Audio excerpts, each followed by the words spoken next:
We are playing the Stanley Parable. Get in the game. Actually, this is the best game of all time. There is an achievement called Go Outside.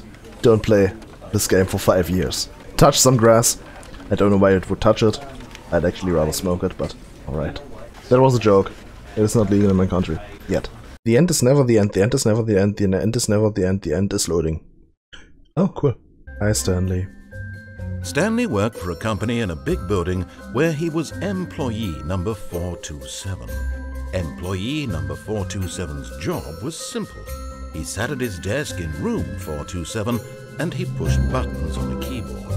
Orders came to him through a monitor on his desk, telling him what buttons to push, how long to push them, and in what order. This is what employee 427 did every day of every month of every year.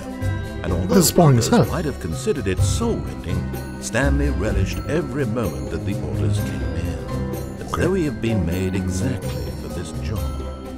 And Stanley was happy. And then one day, something very peculiar happened. Something that would forever change Stanley. Something he would never quite forget. He had been at his desk for nearly an hour when he realized that not one single order had arrived on the monitor for him to follow. No one had showed up to give him instructions, call a meeting, or even say hi. Never in all his years at the company had this happened, this complete isolation. Something was very clearly wrong. Shocked, frozen solid, Stanley found himself unable to move for the longest time. But as he came to his wits and regained his senses, he got up from his desk and stepped out of his office. All of his co-workers were gone. What could it mean? It is Sunday. Stanley decided to go to the meeting room. Perhaps he had simply missed a memo. Where is the meeting room, by the way? Is it just looping? No. When Stanley came to a set of 2 open doors, he entered the door on his left. Okay, I'm really bad with This was not the correct way to the meeting room, and Stanley knew it perfectly well. Perhaps he wanted to stop by the employee lounge first, just to admire it. Okay. I'm really bad with sights, sorry. Yes, truly a room worth admiring. It had really been worth the detour after all, just to spend a few moments here in this immaculate, beautifully constructed room. Stanley simply stood here, drinking it all in. I mean, it really is a nice lounge. Well. But eager to get back to business, Stanley took the first open door on his left. And so he detoured through the maintenance section, walked straight ahead to the opposite door, and got back on track. Okay, we shall do that. Alright, there's the whiteboard. Yet there was not a single person here either. Feeling a wave of disbelief, Stanley decided to go up to his boss's office, hoping he might find an answer there. Hey, I wanted to read that. Let it bar up inside you. Take out passive aggression. Please! This is not my first language. It is hard to read this. Whatever. Right, that's... Coming to a staircase, Stanley walked upstairs to his boss's office. Alright. I shall do how the voice commands me. It's clearly the voice of God.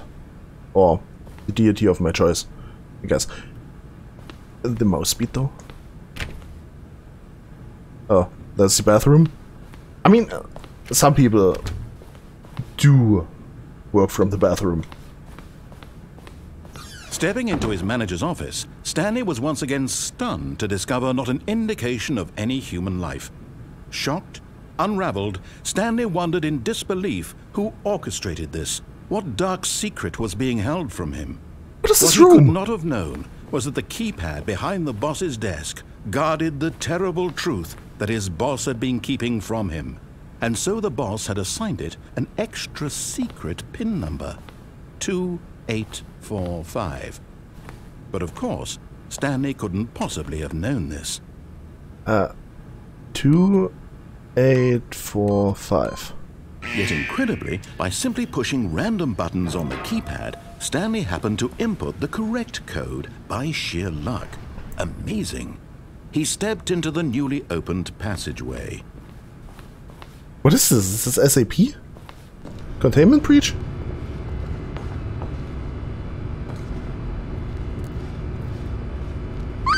Am I going to die here? Is this a horror game? Someone just said I should play this. Why? Why though? Why? Don't want to die? Descending deeper into the building, Stanley realized he felt a bit peculiar. It was a stirring of emotion in his chest, as though he felt more free to think for himself, to question the nature of his job. And here I was thinking it was motion sickness. When for years it had never occurred to him. This question would not go unanswered for long. Really? I thought it was motion sickness because the mouse is still fast as hell. Stanley walked straight ahead through the large door that read Mind Control Facility.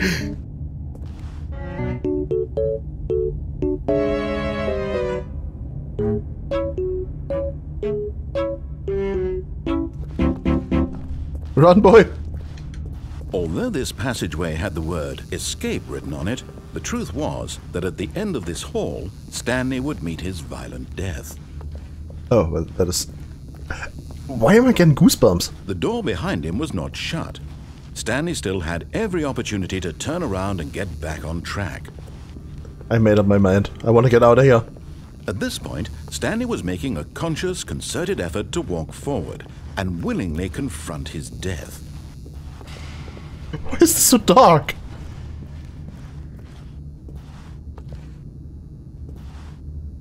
We're just going to jump? I could still turn back.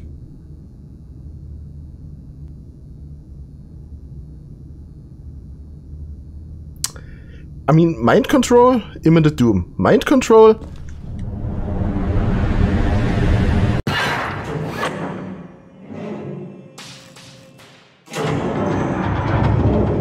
As the machine whirred into motion and Stanley was inched closer and closer to his demise, he reflected that his life had been of no consequence whatsoever.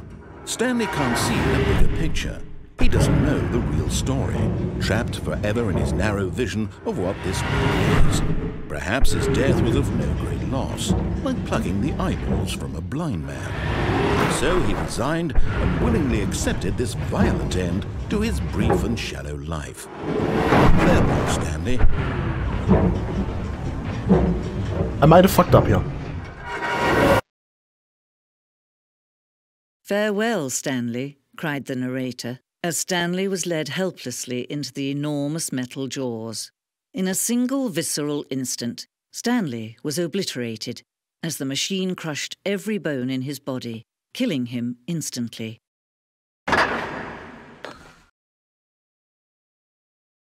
Okay, I live. And yet it would be just a few minutes before Stanley would restart the game, back in his office, as alive as ever. What exactly did the narrator think he was going to accomplish? When every path you can walk has been created for you long in advance, death becomes meaningless, making life the same. Do you see now? Do you see that Stanley was already dead from the moment he hit start? The monotony of his job.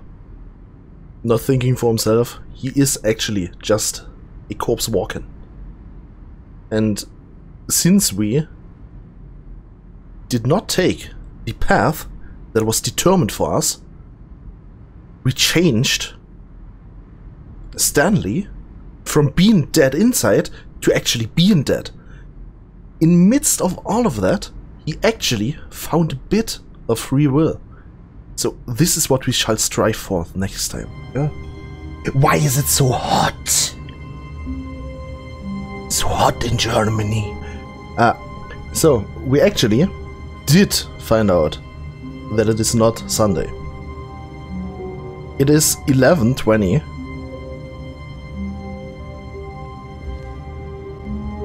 I hate this so much. The second hand of time. Whatever. Let's go. All of his co-workers were gone. What could it mean? Stanley decided to go to the meeting room. Perhaps he had simply missed a memo. Alright. We shall continue our quest for freedom of thought, for independence, for life itself.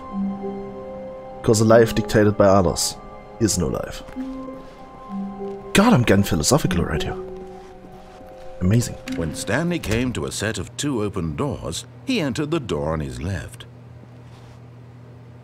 I mean, maybe I'm just living in the rat race though, so. Yet there was not a single person here either. Tips do not get Feeling a wave fired. of disbelief, Stanley decided to go up to his boss's office, hoping he might find an answer there.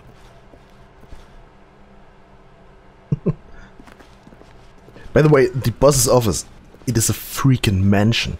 Coming to a staircase, Stanley walked upstairs to his it even boss's office. Even has a fireplace. Look at this. Can I get it? Wow. I'm getting goosebumps from this picture. What is this? Business strategy. Yeah, just kill the panda. It's what they should have done in Jujutsu Kaisen, or whatever it's called. Stepping into his manager's office, Stanley was once again stunned to discover not an indication of any human life. What could it mean? Stanley wondered aloud to nobody. He began wildly tearing through papers on the boss's desk, pulling books off the shelf, looking behind paintings, desperate for clues to his situation. But his attention was caught by a keypad behind the boss's desk. What could its purpose be?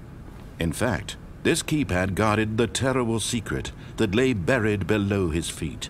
And so the boss had assigned it an extra secret PIN number, 2845. But of course, Stanley couldn't possibly have known this. Actually, now I've seen it written out, it is way easier to just remember Stanley it. just sat around twiddling his thumbs. Trying to input anything on the device was useless, since he could never possibly know that the combination was 2845. Yeah, I get it, I just misclicked. Holy. Why is the... Stanley simply began 2845. Okay, now you did it. Yeah, oh, it was too itsy there.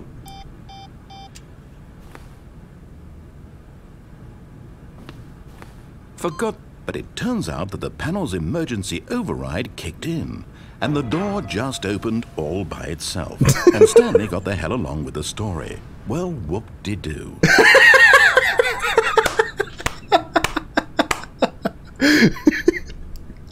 The developers, they just, well, they anticipated my incompetence. That is great. I like it. Can I die here? No.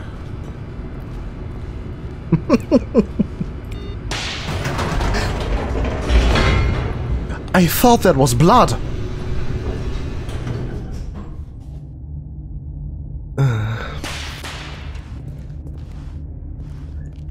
I mean, this is actually Stanley kind of walked straight spooky. ahead through the large door that read Mind Control Facility. Alright. Yay! Let's become a vegetable. The lights rose on an enormous room packed with television screens. What horrible secret did this place hold? Stanley thought to himself. Did he have the strength to find out? Well, we shall see, right?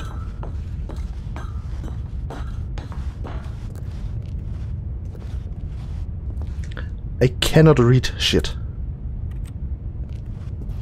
Ooh! Coffee! Now the monitors jumped to life, their true nature revealed. Each bore the number of an employee in the building, Stanley's co-workers.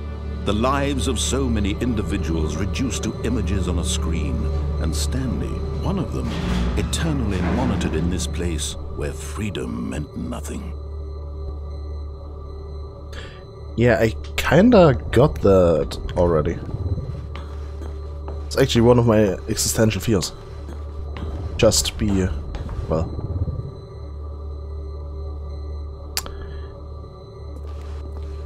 that.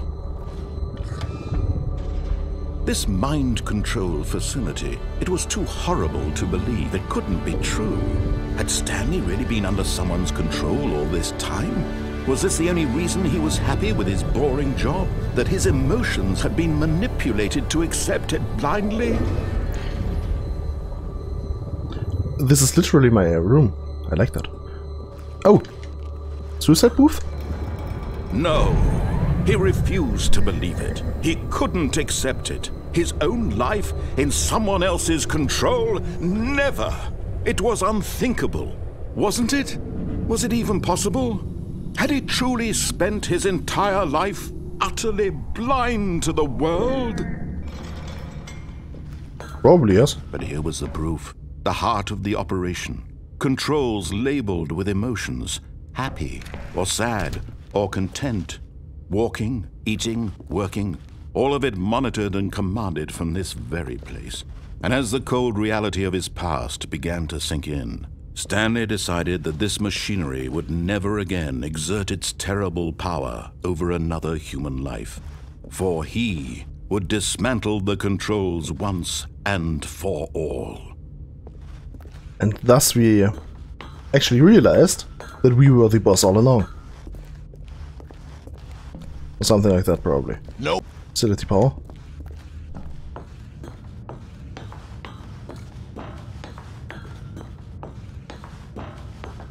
System power. And when at last he found the source of the room's power, he knew it was his duty, his obligation, to put an end to this horrible place and to everything it stood for.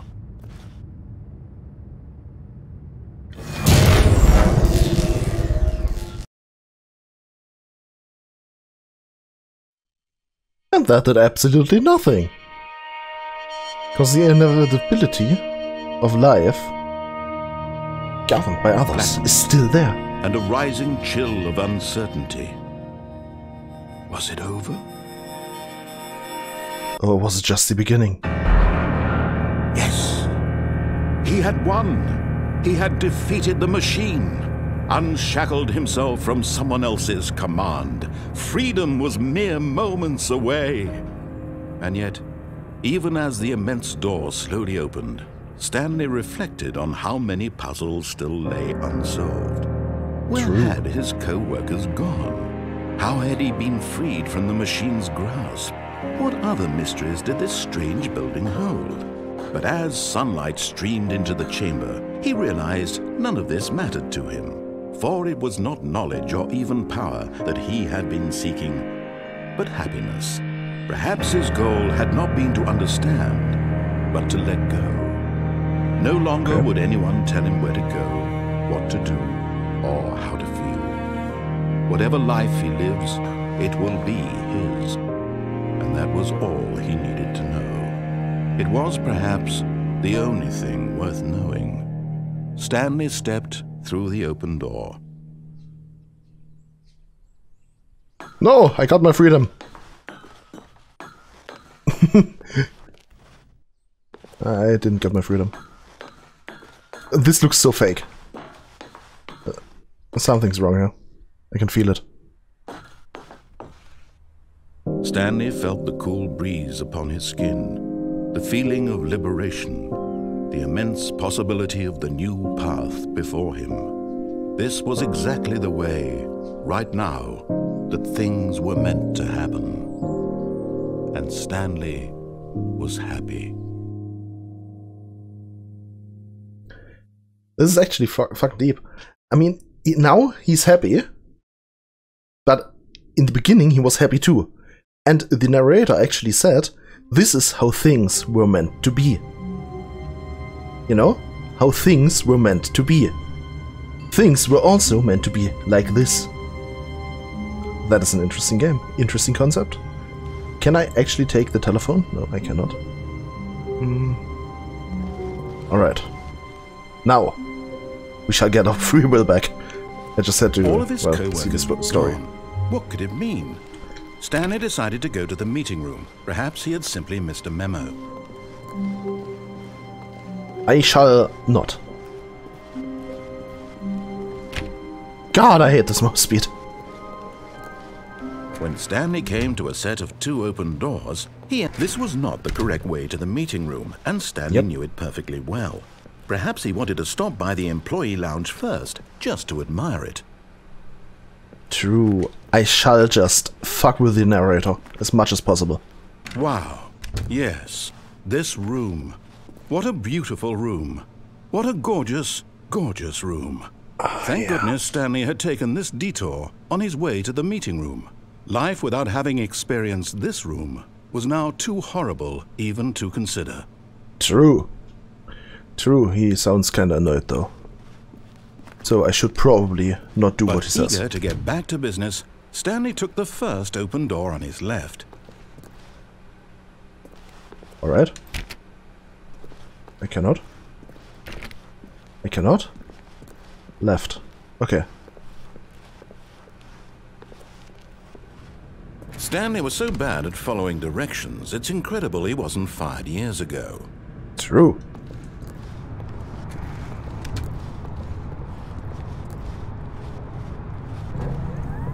Look, Stanley, I think perhaps we've gotten off on the wrong foot here. I'm not your enemy, really, I'm not. I realize that investing your trust in someone else can be difficult, but the fact is that the story has been about nothing but you all this time. There's someone you've been neglecting, Stanley. Someone you've forgotten about. Please, stop trying to make every decision by yourself. Now, I'm not asking for me, I'm asking for her. Alright. New clue. Who is she? My daughter? My wife? My mother? My grandma? Nana? This is it, Stanley. Your chance to redeem yourself. To put your work aside. To let her back into your life. She's been waiting. She's been waiting! Let's go.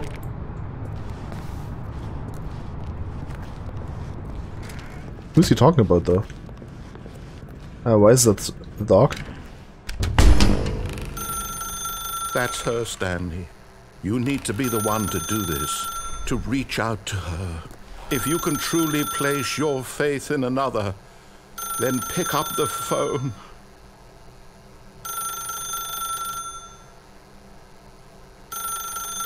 No, I don't think so. I shall not do that. You do realize I have patience. I am a patient man. Can I get out of here? No. As Stanley picked up the phone, a white light engulfed him, filling him not just with radiance, but with hope. Hope for a life reunited one... Wait. Oh, goodness. Stanley, did you just unplug the phone? Maybe. No, that wasn't supposed to be a choice. How did you do that? You actually chose incorrectly? I didn't even know that was possible. Let me double check. No, it's definitely here, clear as day. Stanley picks up the phone. He's taken to his apartment where he finds his wife, and the two pledge themselves to one another. Music comes in, fade to white, roll credits. Not picking up the phone is actually somehow an incorrect course of action. How is that even possible? None of these decisions were supposed to mean anything. I don't understand. How on earth are you making meaningful choices? What did you... Wait a second. Did I just see... No, that's not possible. I can't believe it. How had I not noticed it sooner? You're not Stanley. You're a real person. I can't believe I was so mistaken. This is why you've been able to make correct and incorrect choices. And to think I've been letting you run around in this game for so long. If you'd made any more wrong choices, you might have negated it entirely. It's as though you completely ignored even the most basic safety protocol for real-world decision-making. Or did you not grasp the severity of the situation? Well, I won't have that kind of risk on my watch. I'm going to stop the game for a moment so we can educate you properly on safe decision-making in the real world. Please observe this helpful instructional video. Wait, what? That's really a thing. It's the best part of being a real person. But if used incorrectly, can also be the most dangerous. For example, in this scenario, a hypothetical real person named Stephen has a choice. He could spend years helping improve the quality of life for citizens of impoverished third world nations. Or he could systematically set fire to every orphan living in a 30-kilometer radius of his house. Which choice would you make? Remember that unlike here, the real world makes sense, and at no time should you make a choice that does not conform to rational logic. If you find yourself speaking with a person who does not make sense, in all likelihood, that person is not real. Allow the person to finish their thought, then provide an excuse why you cannot continue talking. Turn to a partner and practice saying, "My goodness, is it 4:30? I'm supposed to be having a back, sack, and crack." It's like talk to an idiot. Oh my god, it's so late already. Excellent. Making choices on a regular basis is the best part to a healthy decision-making process. Most medical professionals recommend making at least 8 choices per day. Do you make more than 8? Less? And finally, if you begin to wonder if your choices are actually meaningful and whether you'll ever make a significant contribution to the world, just remember that in the vast infiniteness of space, your thoughts and problems are materially insignificant, and the feeling should subside. At this time, your instructor will guide you in an exercise to test and reinforce the material covered in this video. Existential crisis. Ah, welcome back. You may have noticed that this room has begun to deteriorate as a result of narrative contradiction. But not to worry. Now that you're properly informed on good decision-making, we're going to revisit a choice you made just a few minutes ago and see what the correct thing to do would have been. This way, please.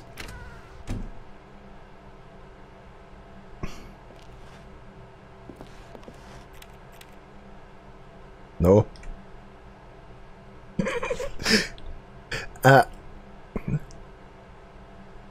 How am I supposed to not do what he says right now?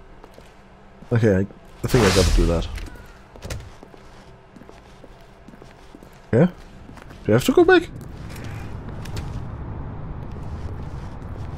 Wait, I literally have no other choice than to go back. Now that we know your choices are meaningful, we can't have you jumping off the platform and dying. Imagine the main character dying senselessly halfway through the story. That story would make no sense at all. We just need to get you home as soon as possible before the narrative contradiction gets any worse. Is that a Game of Thrones reference? It seems this place is not well equipped to deal with reality. Okay. I mean, at least I got a baby cage, so that is something. So I can't jump. I could have actually jumped down there. Interesting. Okay.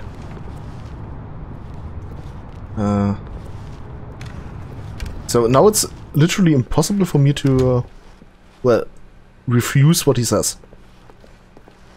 Or what?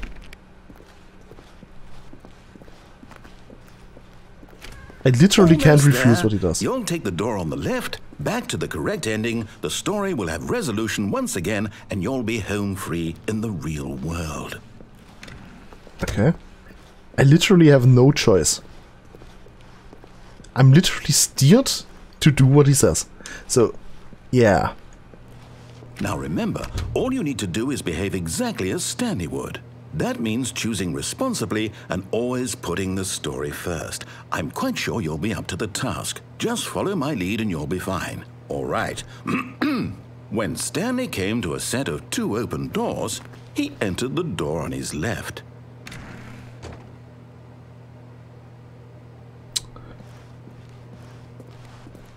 No! Why did you do that? Quickly, hurry back in the other direction. Perhaps we're not too late. Oh, he completely fucked up the world. That's amazing. I like that. Yeah. Alright, now I gotta go there.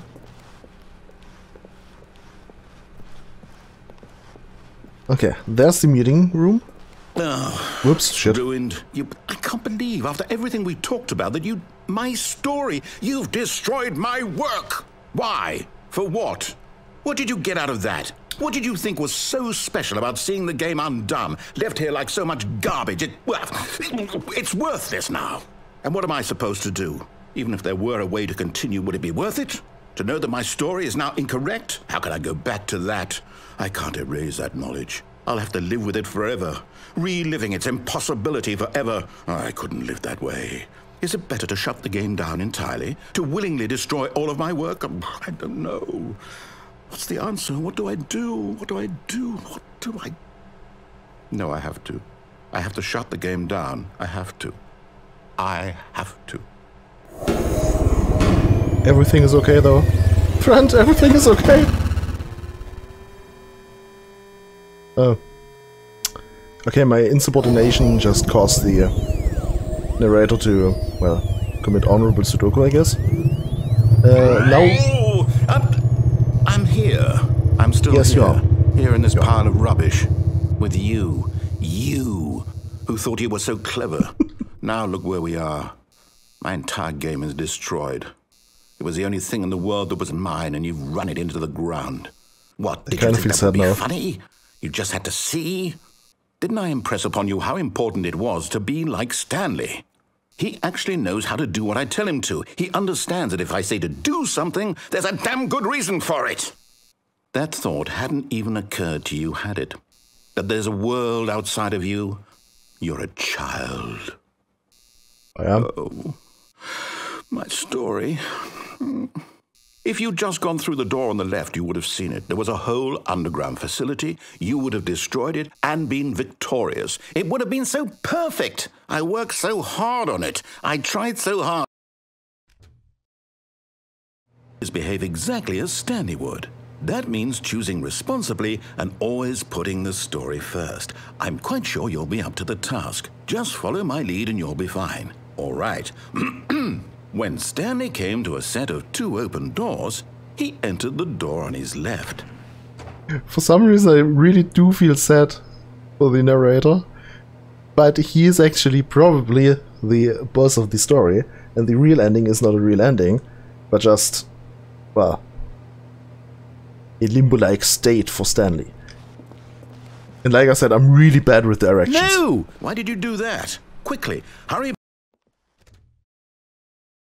Oh. Behave exactly as Stanley would. That means choosing responsibly and always putting the story first. Okay. I'm quite sure you'll be up to the task. Okay, just follow my lead and you'll be fine. All right. When Stanley came to a set of 2 open doors, he entered the door on his left. Alright, I mean, I have no other choice now, so... Is the meeting hall okay? Meeting room? Oh, it's good now! Yet there was not a single person here either. Feeling a wave of disbelief, Stanley decided to go up to his boss's office, hoping he might find an answer there. Is it just me, or is the narrator talking faster?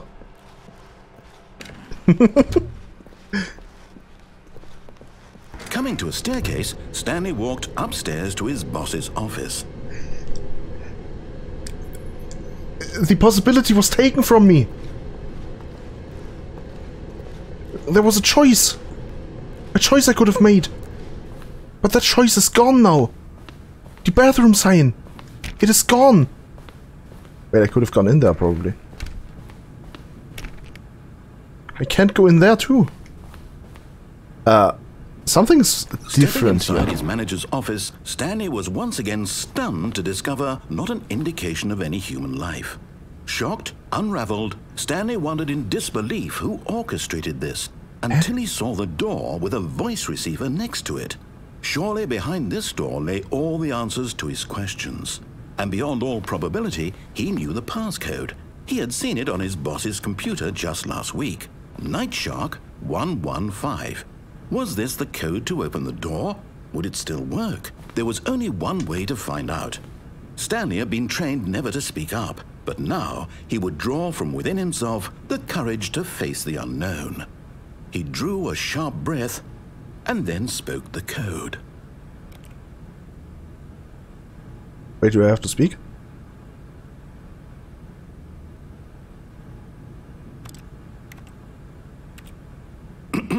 Stanley spoke the code. I really have to say it? 115. He spoke it into the receiver, right there on the wall. Really, I have to say that? Nightshark 115. I guess I don't... I'm sorry, is there a problem?